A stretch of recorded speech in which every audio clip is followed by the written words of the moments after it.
All right, so now we need to cut the liver out of the way, and once we do that, we will be able to cut the stomach esophagus intersection and be able to pull the digestive system block back out of the way. We want to avoid cutting the large intestine, the gallbladder, and stuff like that. So with this, here's one lobe of the liver. I'm going to pull as much as I can, and in a couple of places here, I'm going to see some material that is blue in color, and I want to avoid cutting that because that's going to be your inferior, in the cat's case, the caudal vena cava.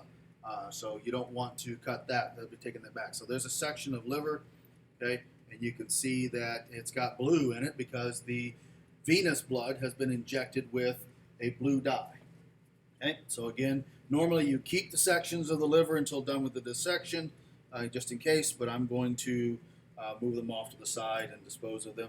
Taking care not to cut this gallbladder and explode that little pouch, and again, cutting these lobes of the liver kind of quickly, a little bit more than we might normally, but again, I want to avoid cutting through this material right here. So this thing right here with the fingers in the way, under my finger, that is the inferior vena cava, okay?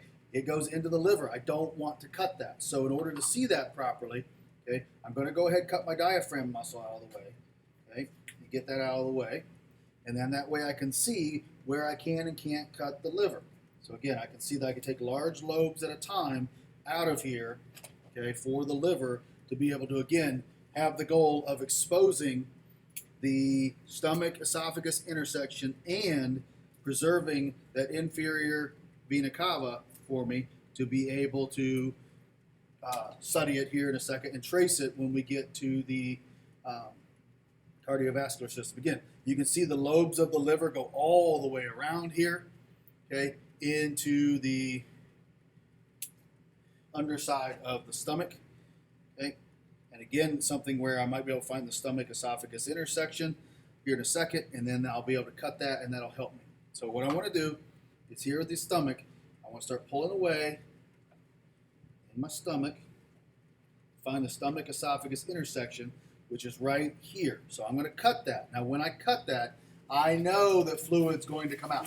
I know a lot of fluid is going to come out of there because I can feel how much, you see as I move the stomach around, a lot of liquid in that stomach, okay? So here we go. We're going to lift that up and cut it, and I've got paper towels ready. Anticlimactic at the moment. I'm going to try to avoid squeezing that stomach as much as I can, okay? I'm going to cut this diaphragm muscle, which is holding on to everything. Again, I got to be careful because if I squeeze that stomach, all that content's going to shoot out at me. So I'm just going to start to pull stuff back, and I'm going to pull here and see what I can, again, remove without doing the damage that I don't want to do.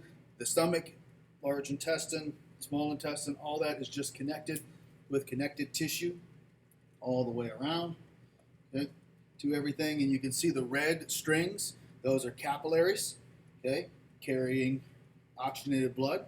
So then if I keep trimming away at this stuff, now we see the entire digestive system block can be moved out of the way, okay, for me to be able to clean up in here a little bit. And then I will come back and open up that stomach and do that. So you can see here now I've got a clearer view of my liver and materials down here. Here are kidneys, okay, on the back side of the cat, and they're kind of blue. They have fat around them.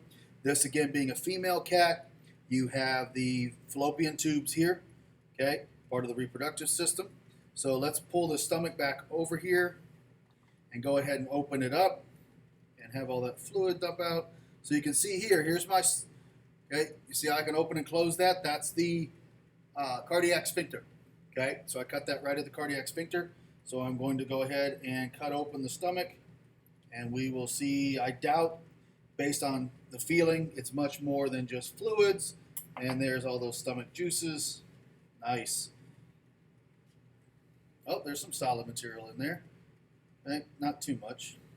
So mostly just digested material. Okay, but you can see what's called the rugae, or the folds of the stomach, okay, that are there. But mostly, again, this is just digestive juices that were in there, a lot of fluid. But again, there's folds in the stomach as I've inverted that stomach with the rugae to go like that. So again, I'm going to take this digestive system, just kind of roll it out of the way of what I'm trying to do here as I start to move through, clean up as I go here. One second. All right, so again, as we start to organize these things and look at them, I'll come back to the cutting the liver out here in between the videos and get the diaphragm out of the way and clean this up in between videos. But I want to show you again a couple organs. Again, as I look at this here in my hand, fallopian tube, female, okay? And then backside here, underneath this fat, is one of the kidneys. So here's a kidney. Okay, and then here's another kidney. Okay, and we want to preserve those because in the cardiovascular system, part of what you're going to do is trace the path of blood down to the kidneys and then back up. So we want to preserve those. So kidneys, fallopian tubes, there's our large intestine. I move that out of the way. There is the bladder, okay, for the female. And it's weird, in the last couple of years, more and more times the bladders have been full. So we want to be careful not to pierce that, which is why all that material is down here and out of the way. Now, so our next focus is going to be, we're going to get the liver out of the way, again, keeping the blue, and it's starting to expose down here. We can see this blue vein here. As I start to pull this out, see that? That's blue. Okay, that is a vein. Okay, we want to keep that intact, and we're going to trace up to the heart. So here in a moment, I'm going to pause, and then when we come back, I'm going to have the liver to move out of the way and the diaphragm out of the way, and then we're going to look at the heart and lungs, and then we will trim the lungs out of the way to be able to trace the path of blood up to the head and then back down to the kidneys. Okay? So again, what we're going to do is I'm going to stop recording and go ahead and get the liver and other things out of the way to open up being able to see that we'll do the heart and lungs next.